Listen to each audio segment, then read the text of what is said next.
Buenas, ¿qué tal? El día de hoy vamos a analizar un libro, Las montañas del oro, de Leopoldo Lugones. Antes de abarcar propiamente como tal el libro, me gustaría hacer unas consideraciones que son importantes. Primero referirnos al autor, Leopoldo Lugones. Lugones es una figura muy compleja. Estamos hablando de alguien que pasó de una juventud socialista, marxista, revolucionaria, atea, a participar de forma activa en el golpe de Estado de 1930.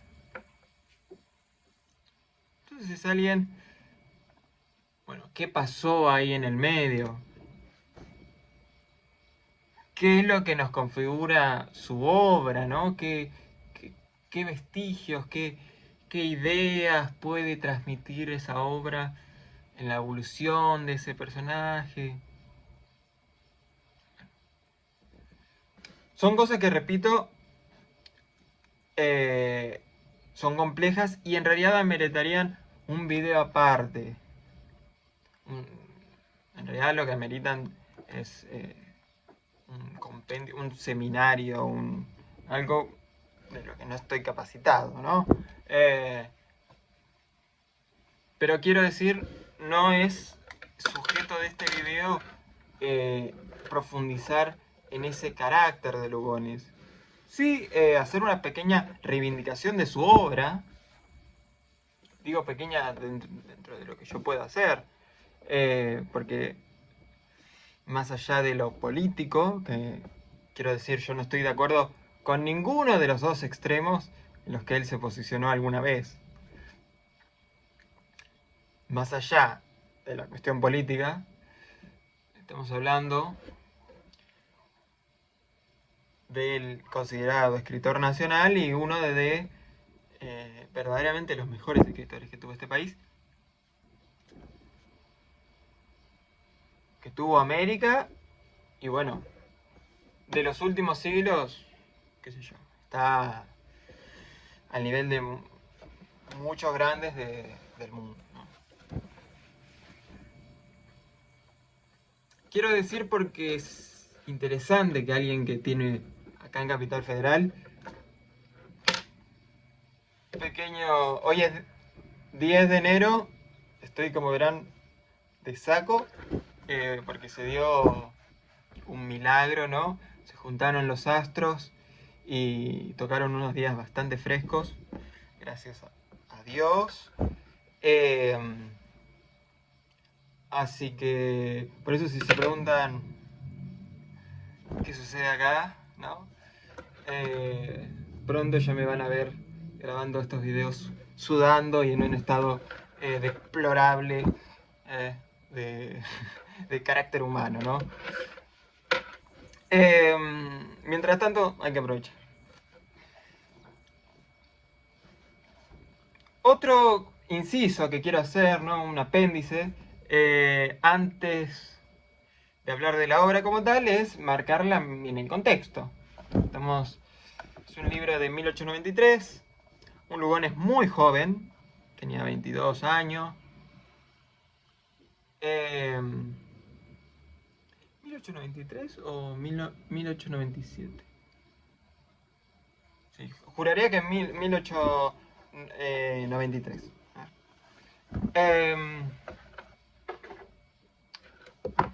Alguien que es acunado rápidamente por toda la élite intelectual, vanguardista. Pequeño inconveniente con la cámara. Con la élite intelectual vanguardista de la época, muy importante esto de vanguardista.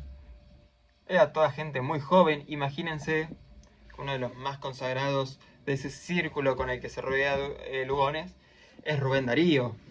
Rubén Darío, que obviamente tendría una huella importantísima dentro de la obra de Lugones. La relación que se produce ahí entre ambos es verdaderamente maravillosa. Quiero recomendar un libro para el que quiera profundizar sobre Lugones, este de acá.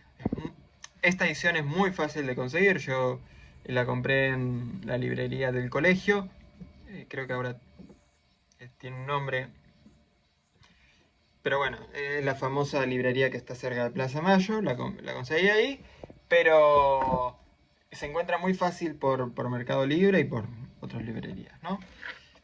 Esta biografía, que es un biografía, análisis literato,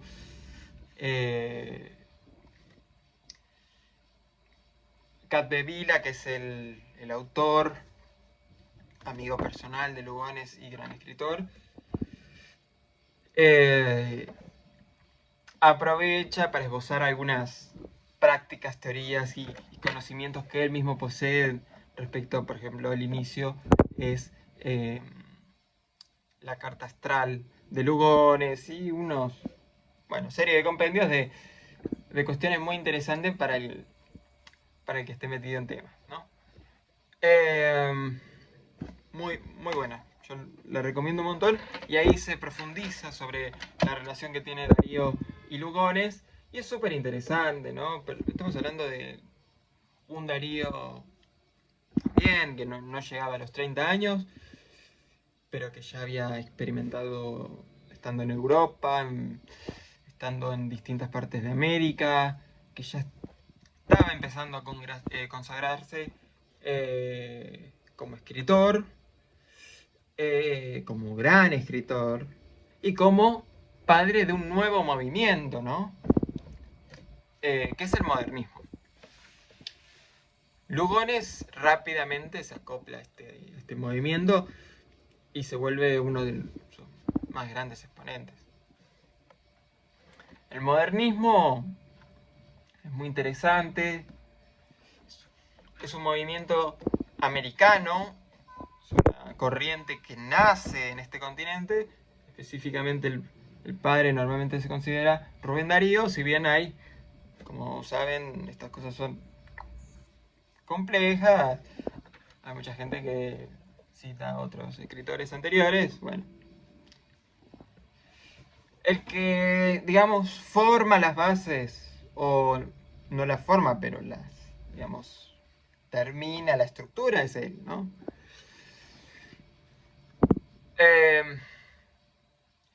Bueno, estamos pensando dos personas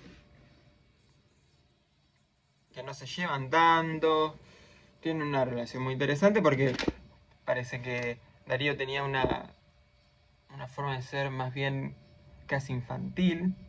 Lugones, en cambio, era este ser, ¿viste? Serio, con una mirada contundente. Y bajo el apadrinaje de Darío, de grandes intelectuales. Acá el inicio del libro es un agradecimiento a los mecenas que tiene Lugones, que es Luis Berisso y Carlos Vega Belgrano.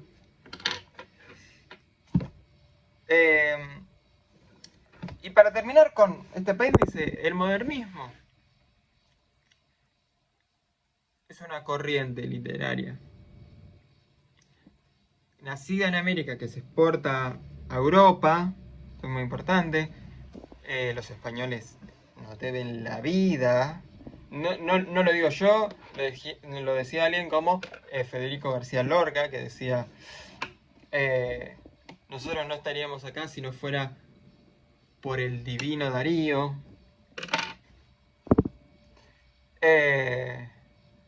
Pensemos en una España decadente que ya había perdido todas sus colonias. Que la verdad que a nivel literario no había tenido una gran producción durante ese siglo. Sí, tenés a Espronceda, tenés a Becker, pero más allá de eso, la realidad es que sobre todo estaba anclado en un realismo ciertamente, que era para pegarse un tiro, bueno, nada más. Eso. Y el modernismo es un aire fresco, ¿no? Es un movimiento que primero que nada intenta romper con la tradición Eso es interesante porque si uno lo compara con hoy en día, quiero decir, no es lo mismo lo que sucede hoy, porque hoy en día no hay diálogo con la tradición en la mayoría de arte, ¿no? No hay diálogo con la tradición, entonces no se busca la ruptura, porque para romper algo tenés que tener un profundo conocimiento de lo que querés romper, y eso es lo que poseían todos estos grandes escritores. Lugones es alguien que escribe acá en verso libre, pero tiene un perfecto conocimiento de estructura rítmica, es alguien que ha leído a los clásicos, es alguien que entiende cómo se compone, qué sé yo, un jambo o un endecasílabo, etc., ¿no? Es alguien que tiene un profundo conocimiento de la tradición y en base a ese profundo conocimiento de la tradición busca romperla. Porque además, recordemos, es un revolucionario.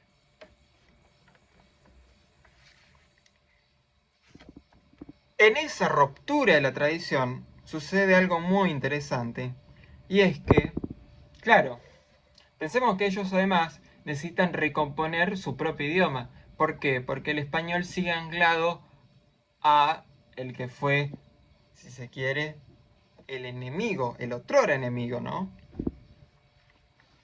Que era España.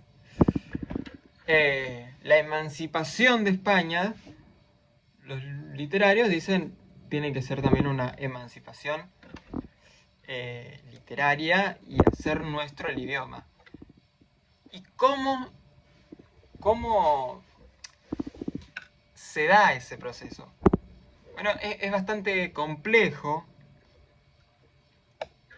Ahí hay que entender, ponerle lo que significa un Martín Fierro, que Lugones es de los primeros escritores en este país que, consagrados, verifican, rectifican y alaban diciendo: che, acá tenemos un poema nacional, acá tenemos una obra, tenemos un Quijote, tenemos una Divina Comedia, tenemos una Ilíada, tenemos un poema nacional.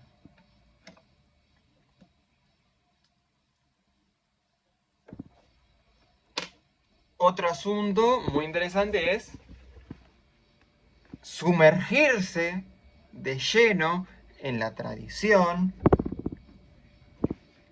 y decir, por ejemplo, cosas típicas del modernismo, hablar de tópicos helenistas,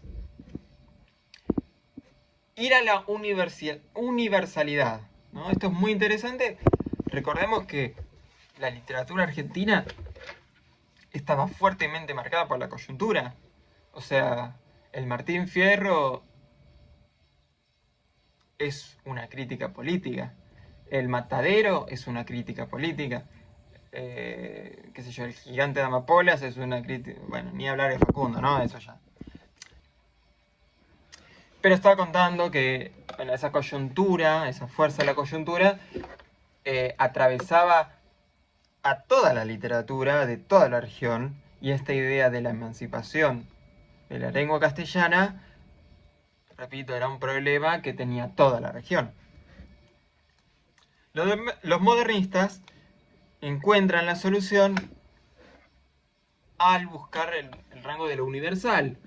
Esto lo hacen primero a nivel, digamos, estético. Bueno, una pluma, digamos, que remite, y esto es lo más interesante, al siglo de oro. Por la complejidad, los atributos, hay hasta...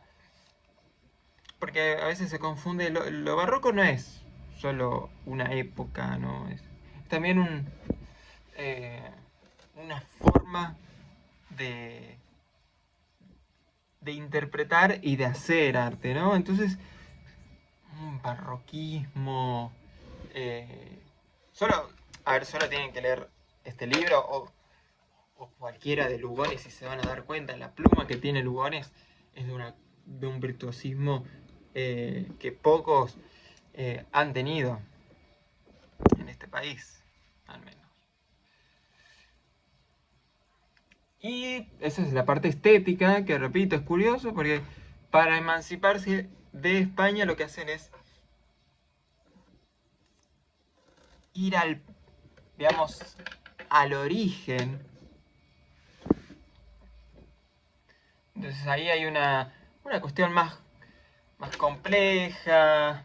Si están familiarizados con algo del discurso hispanista, ustedes van a poder entender para dónde voy. Entonces, donde quizás la idea de pensar que es una emancipación de España como concepto no sea acertada, sino una emancipación de ese Estado español del presente que no había que ser un genio para ver que era un Estado totalmente podrido, fallido. La realidad es que España estaría durante más de 2 siglos en situaciones políticas, bueno, a ver, entre las dictaduras que tuvo, las guerras civiles, revoluciones, y que sus intentos republicanos no fueron los mejores del mundo, bueno,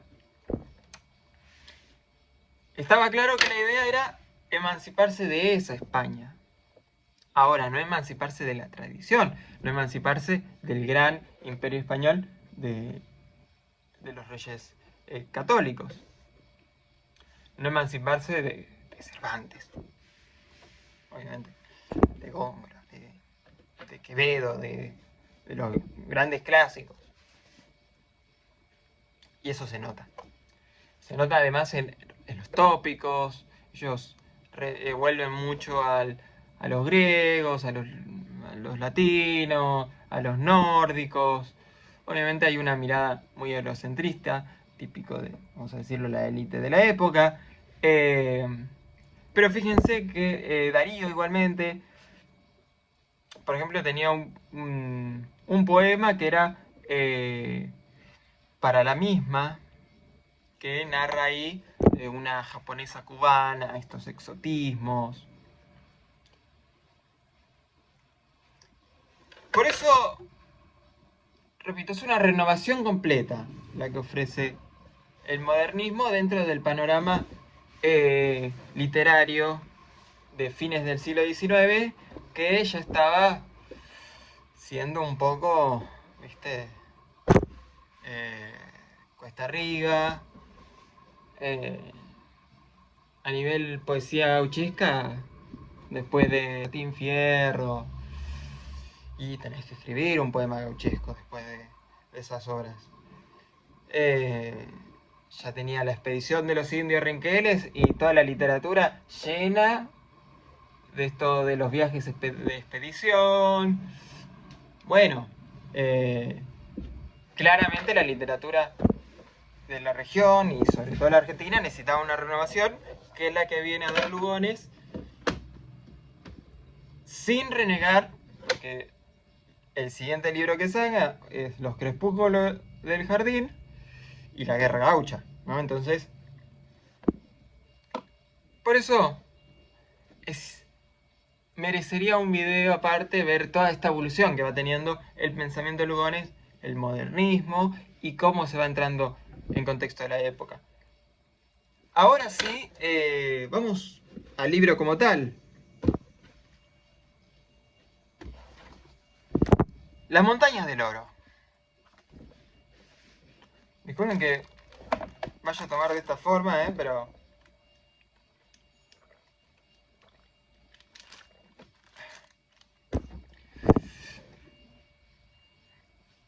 Las montañas del oro. ¿Qué tenemos acá?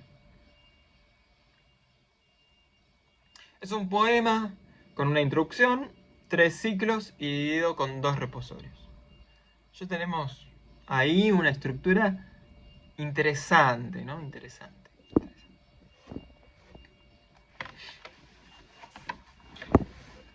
Para este análisis voy a permitirme leer algunos fragmentos vamos a hacerlo en orden. Vamos a ir viendo la obra en orden. Inicia con un prólogo justamente de Rubén Darío y la introducción. La introducción es magnífica. Ciertamente cuando uno termina de leer la introducción y lee el primer ciclo, dice yo quería más de la introducción. Y esto se debe a que, es más, hasta podría haber sido el final de la obra, la introducción. Es verdaderamente interesante por qué puso este poema al inicio. ¿No? Que es un poema, la introducción. Y arranca así, fíjense, ¿no? Es una gran columna de silencio y de ideas en marcha. Es una gran columna de silencio y de ideas en marcha. Fíjense ya lo potente del inicio, y uno cuando vaya leyendo la obra va a entender qué es esa gran columna de silencio y de ideas en marcha, ¿no? El canto grave que entonan las mareas respondiendo a los ritmos de los mundos lejanos. El rumor de los bosques, soberbiamente ancianos, dan como si debajo de largas sepulturas sintiérase crujidos de enorme coyuntura, las sordas evasiones de las razas que arroja el heroísmo nómade a la vendimia roja.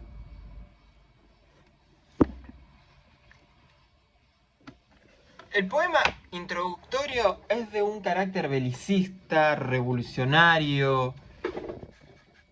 Es de un joven, ¿no? De un joven socialista. Que dice, bueno, esta parte es buenísima.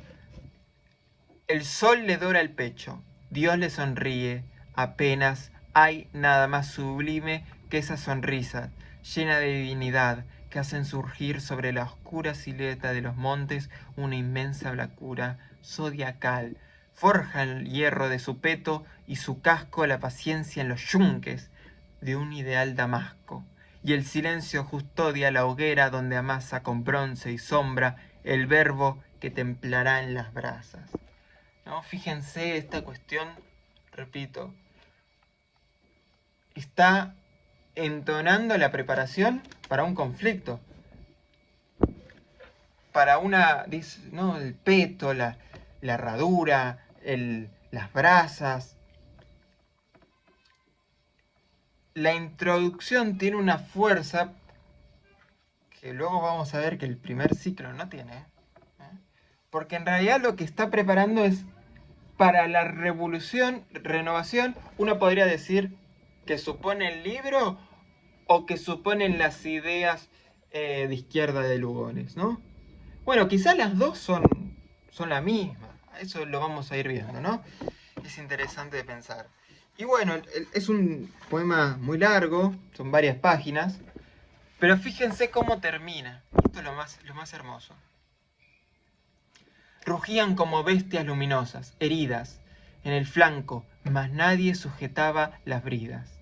Nadie alzaba los ojos para mirar aquellas gigantes convulsiones de las locas estrellas. Nadie le preguntaba su divino secreto, nadie urdía la clave de su largo alfabeto, nadie seguía el curso sangriento de sus astros. Punto suspensivo y luego dice Lugones, y decidí ponerme de parte de los astros.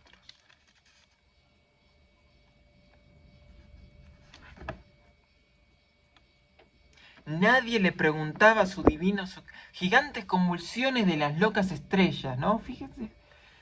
Nadie le preguntaba su divino secreto, nadie urdía la clave de su largo alfabeto, nadie seguía el curso sangriento de sus astros. Y decidí ponerme de parte de los astros. Lugones, en esa época, ¿no? Es alguien que se codea con la élite intelectual, con grandes, imagínense, ¿no? Millonarios, gente. Pero que él se sentía parte de los obreros, parte de las personas que vivían en La Boca, barrio que frecuentaba mucho en esa época. Por eso, fíjense, ¿no? La contundencia que tiene, las imágenes tan potentes que logra evocar. Y da inicio de esa forma al primer ciclo. De unas características muy del romanticismo, más gótico, como lo que hacía Becker en sus leyendas, pero más barroco, simbolista, obviamente en un estilo de poesía libre. Y fíjense, ¿no? Bueno, este componente erótico que tienen. El primer poema se titula Oda a la desnudez y dice así: qué hermosas las mujeres de mis noches, en sus carnes que el látigo flagela pongo mi beso adolescente y torpe, como el rocío de las noches negras, que restaña las llagas de las flores. Pan dice los maitines de la vida en su rústico pífano de roble, y cándida compone en su redonda los filtros del pecado con el polen, de rosas ultrajadas con el zuno de fogosas cantareras. Y sigue, ¿no? Leer otro fragmento es interesante para que hablemos de un tema interesante que tiene todo el libro. El poema se llama Aisteria y dice así: caímos a un abismo tan profundo que allí no había Dios. Montes lejanos levantaban sus cúspides casqueadas de nieve bajo el brillo, etc. ¿No? Me interesa esto de caímos a un abismo tan profundo que allí no había Dios. Me van a decir, pero me cagaste, ¿no? ¿No dijiste que Lugones era ateo? Bueno, de eso profundiza este libro que les mostré. Respecto, bueno, hay un montón de autores hablan de la cuestión de Lugones y la fe. Asunto muy complejo. Capdeville acá en su obra dice: Lugones tenía un Dios propio y vistió a Jesús de rojo. Esto es importante. Al final del análisis les quiero hacer el cierre general con todas estas ideas, ¿no? Pero para tener en cuenta Jesús rojo y la misa negra, quizás, vamos a ver, fíjense, el poema que sigue directamente se llama Los celos del sacerdote. Obsta con densa máscara de seda, el cruel carmín de tu inviolada boca, y la gran noche azul de tus pupilas y el cielo de tu frente luminosa. Destrenza tus cabellos como un duelo sobre tu nuca artística, oh Teoclea, tus largas trenzas peinadas por los besos de mi boca, y reviste la túnica de luto, que cuando en torno de tu flanco flota, parece que la noche se desprende de tus hombros. Yo quiero con la loca ansiedad de mis celos exclusivos, solo para mis manos, esa heroica desnudez de tu seno que aparece como el orto de un astro, ¿no? Y esa gloria de tu garganta que triunfal emerge como una copa de acero que los técnicos cinceles labraron. Los celos del sacerdote, fíjense. No, yo quiero con la loca ansiedad de mis celos exclusivos, solo para mis manos, esa heroica desnudez de tu seno.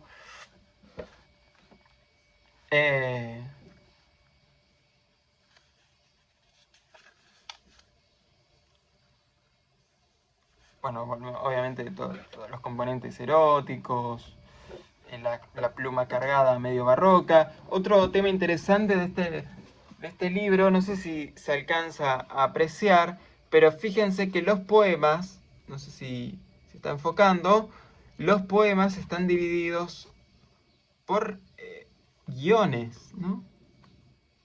Por pequeños guiones. No tiene la estructura típica de renglón, renglón, renglón. Cada renglón es separado por un guión, ¿no? Esa cuestión de experimentar hasta en los formatos, ¿no?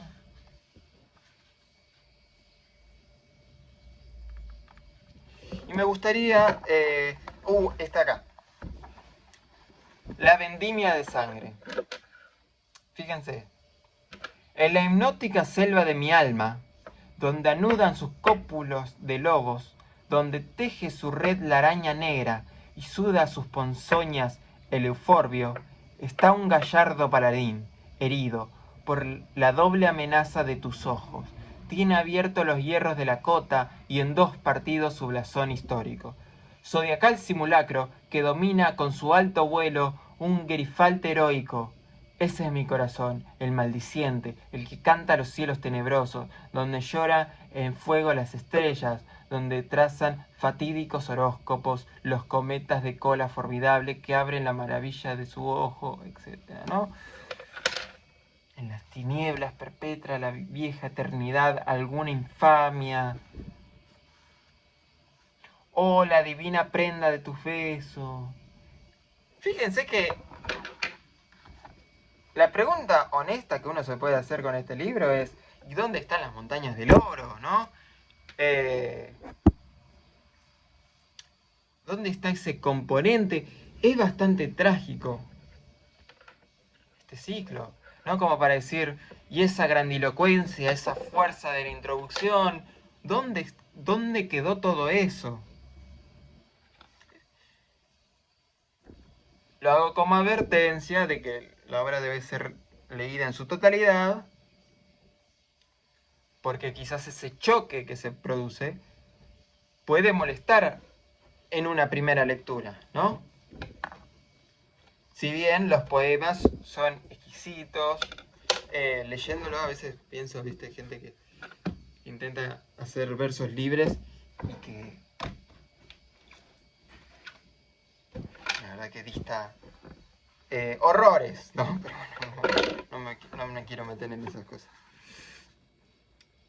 Rosas del Calvario, fíjense, posadas sobre el pliego, en el negro dintel de mis delirios, está una inmóvil mariposa negra. Es medianoche, por sus largos hilos descienden las arañas ponzoñosas sobre el mundo dormido. Cae el reflejo de una inmensa luna.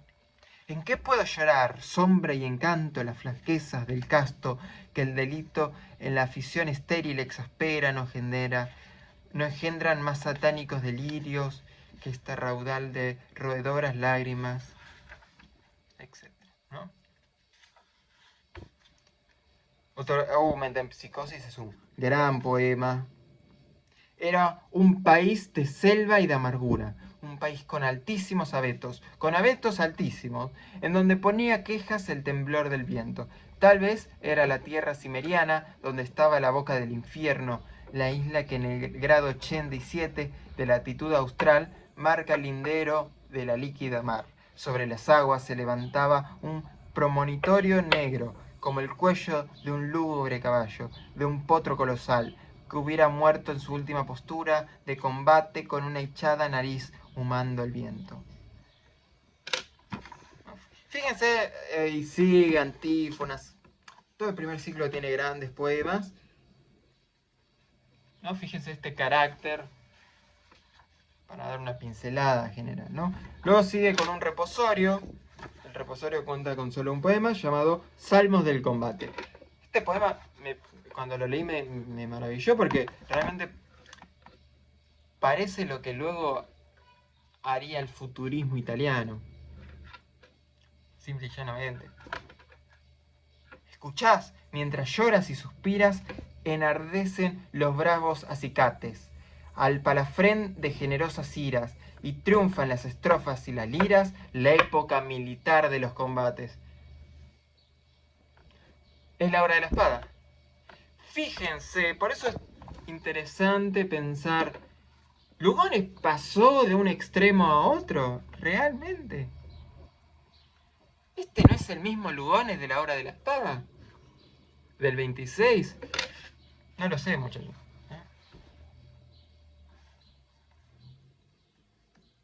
¿Qué es lo que separa a un socialista de una persona? Digo, vamos a decir, un estalinista Aún no estaba, ¿no? Esto me estoy mandando fruta. De uno de los muchachos que estaban con Uriburu.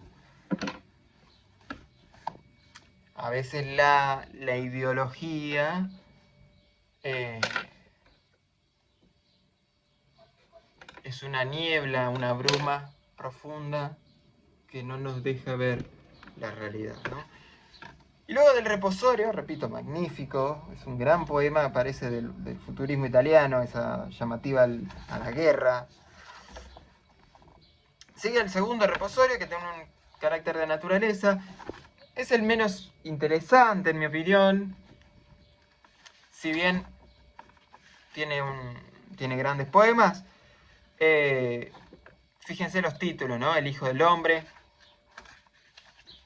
los árboles, las montañas, la mar, el carbón, las vacas, las nubes, el viento. Voy a leer un poco de este. Como una gran yegua negra que aparece por el fondo, visionario del crepúsculo y del cuello ornado de inmensas crines, extiende, empampándolo en largos flujos rojos, del poniente, como una yegua negra en cuya grupa sienta su triste abandono, una inmensa mujer blanca de cabellos luminosos. La noche viene, turbada de pensamientos solemnes y de gemidos heroicos, que van quedando prendidos en las ramas de los sauces, que como agonizantes, pájaros de oro. Es el viento eso que gime, en el alma de la noche con un gigantesco soplo. Es el viento que monologa a lo largo de los profundos insomnios, las palabras de una lengua formidable, quebrantada de sollozos. Es el viento que adherido cruza a veces a los flancos de los potros, que empujando cruza a veces los sonantes carros de armas que las tormentas arrastran con grandes brotes de bronce en el fondo, las montañas debajo, bueno.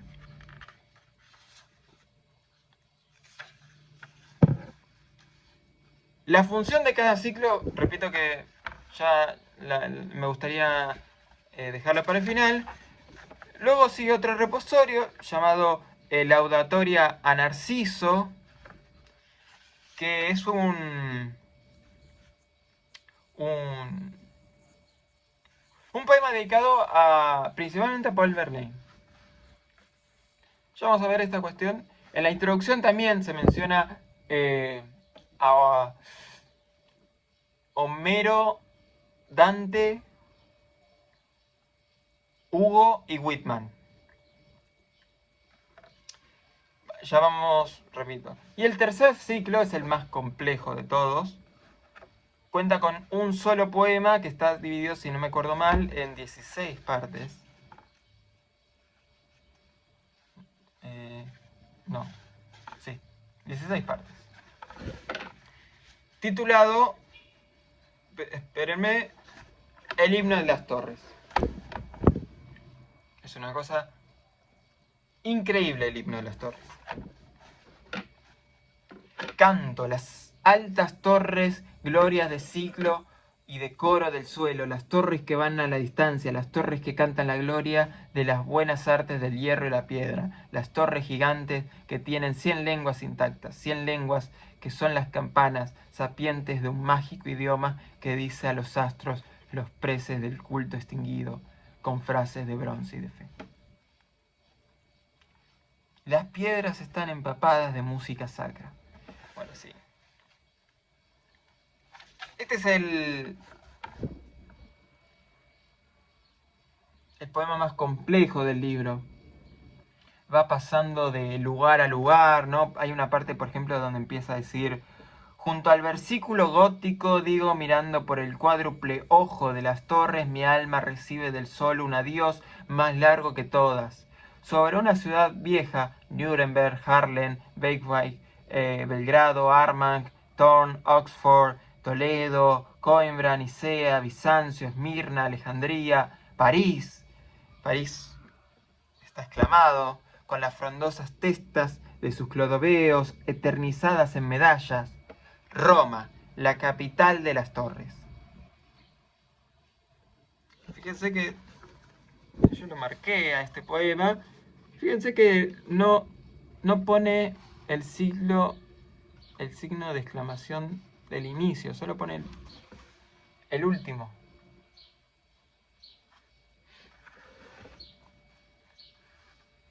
Y mi alma, golondrina ideal, desde su torre sigue mirando y mira a San Benedetto.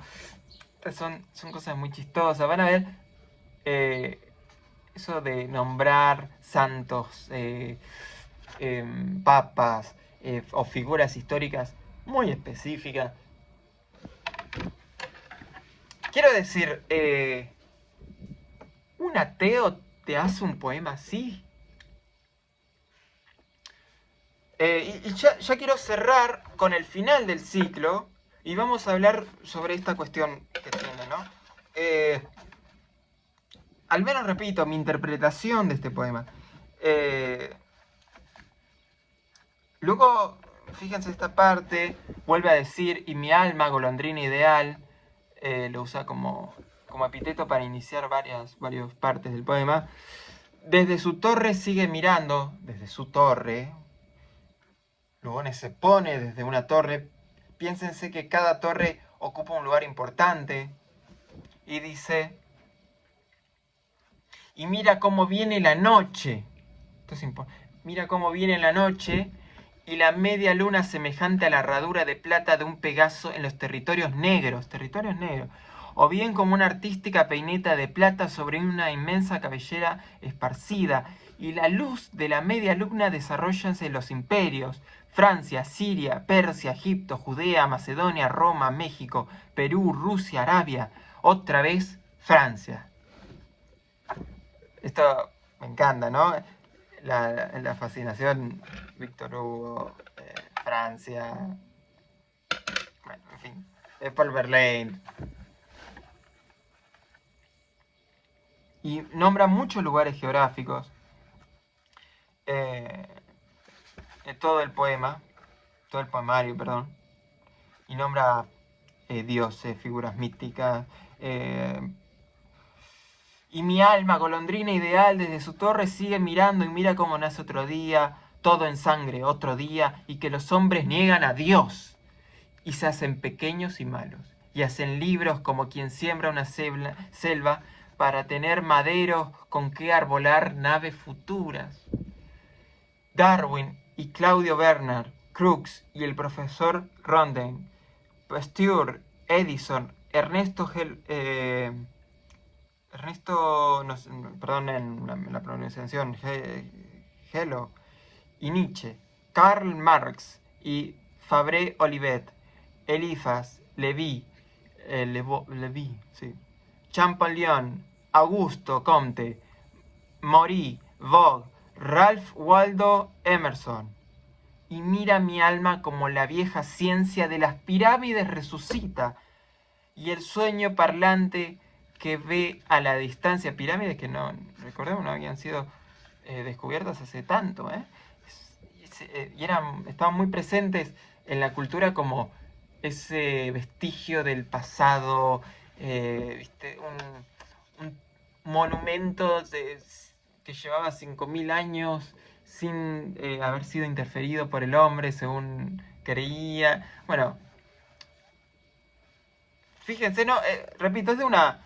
Y mi alma, golondrina ideal, desde su torre sigue mirando y mira como la tarde viene de un paseo ligero, armoniosamente a caer en la mar, como una poetisa ciega que sobrelleva su palidez tocando el arpa, y sobre una torre de oro aparecen con los cabellos coronados de laureles y espinas algunos hombres.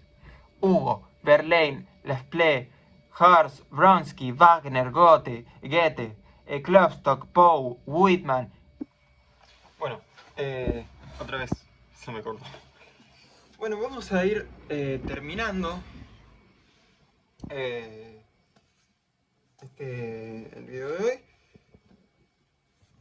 Ya con el tercer ciclo, voy a referirme solamente al final. Repito que es un libro que tendría uno que escribir un guión bien preparado y tener unas cargas de lectura importantes, como para sacarle realmente todo el jugo, ¿no? Esto es un acercamiento, una reivindicación, una recomendación, si se quiere, de este libro, y de Lugones en general, ¿no? Vamos con la última parte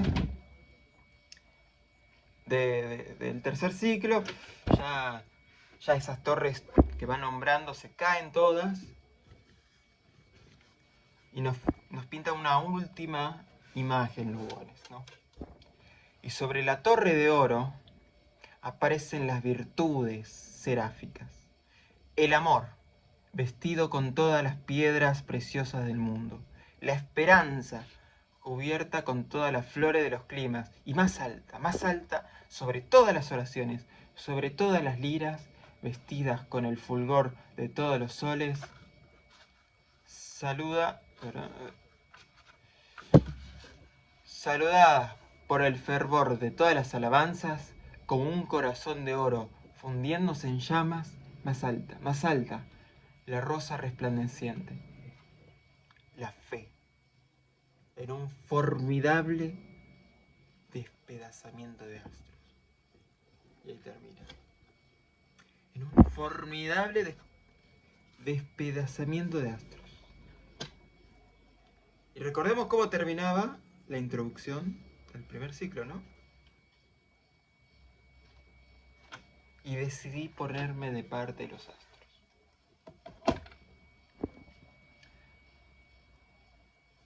Las conclusiones que uno puede sacar a nivel general de todo el poemario son muchísimas, ¿no?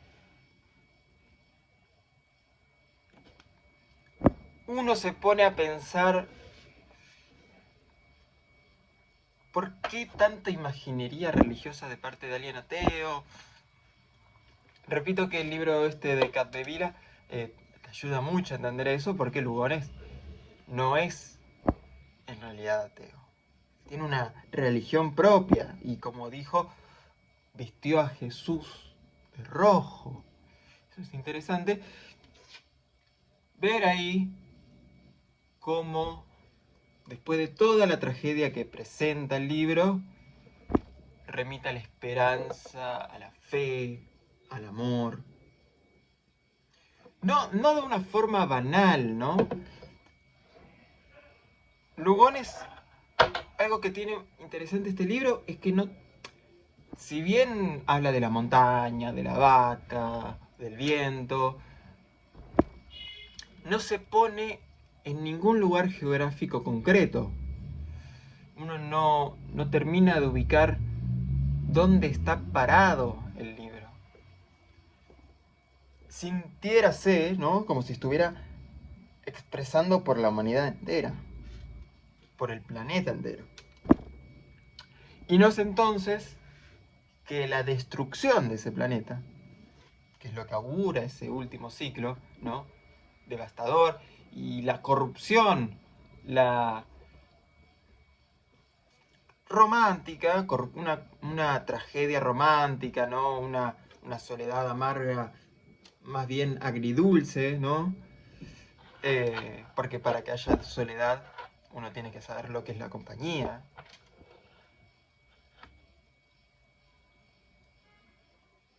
Entonces, uno entiende que es una condena al mundo para establecer, ¿no?, el último ciclo a través de un proceso destructivo, encarnar un nuevo mundo, ¿no? Uno guiado por ¿qué? Por la esperanza, por el amor, por la fe. Creo que es el poema, es de Unamuno, el poema que es Oración del Ateo, que dice: Dios, dame la fe para creer o para ser ateo, ¿no? Juraría que era así, lo leí hace un montón. Bueno, eso. El misal negro, el Jesús vestido de rojo, los astros. Yo comprendí que se refería como a los apartados. Bueno, repito que es un libro que da para muchísimas interpretaciones y que la poesía existe justamente para explicar lo que no se puede explicar, ¿no? Entonces eso, sin ser de los mejores libros de Lugones,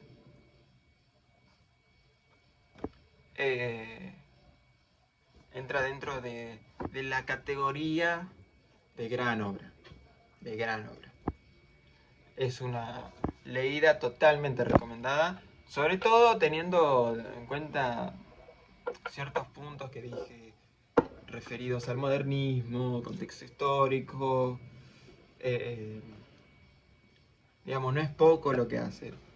Quizás uno solo se queda con, bueno, la parte barroca, cómo está escrito, la imaginería, que sí, que es un montón, y realmente sobre eso ya haría que valga la pena, pero si encima uno suma el contexto y la implicancia que tiene, la verdad es que alcanza el grado de obra magna, ¿no? De gran obra. Así que, bueno, eso sería todo por hoy.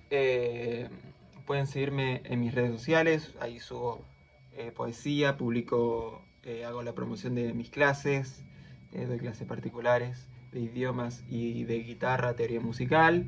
Estoy viendo de hacer algún taller, si todo sale bien.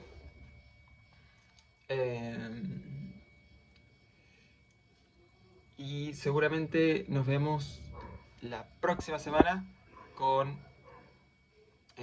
tienen todas mis redes sociales acá abajo, ¿no? Voy a dejar en un comentario fijado lo que se llama un Linktree, que es un link donde ustedes apretan y tienen ahí todas mis redes, o si no, en la descripción están una por una cada una de ellas. ¿Eh? Así que nada, espero que les haya motivado a leerlo si no lo leyeron o a releerlo si ya lo leyeron, ¿eh? Que es el objetivo principal de esta serie de videos. No se pretende alumbrar nada, ¿no? Son unos comentarios al paso. Veremos si la próxima semana traigo un libro o qué hago. Tengo algunos planes de también hablar de música o hablar de temas generales, quizás no específicamente un libro. En un futuro estaría bueno abarcar a Lugones en su completitud. Seguramente haga un video dentro de no mucho, quizás el próximo mes, o este mismo final de mes, podría ser. Eso también. Sobre las guerras gauchas. Y muy cerca de cuando haga ese video, a la siguiente seguramente haga Los Crepúsculos de Jardín, ¿no? Los haga a los dos seguidos. Así que nada, eso sería todo por hoy. Y bueno, nos vemos, si Dios quiere, la próxima semana. Adiós.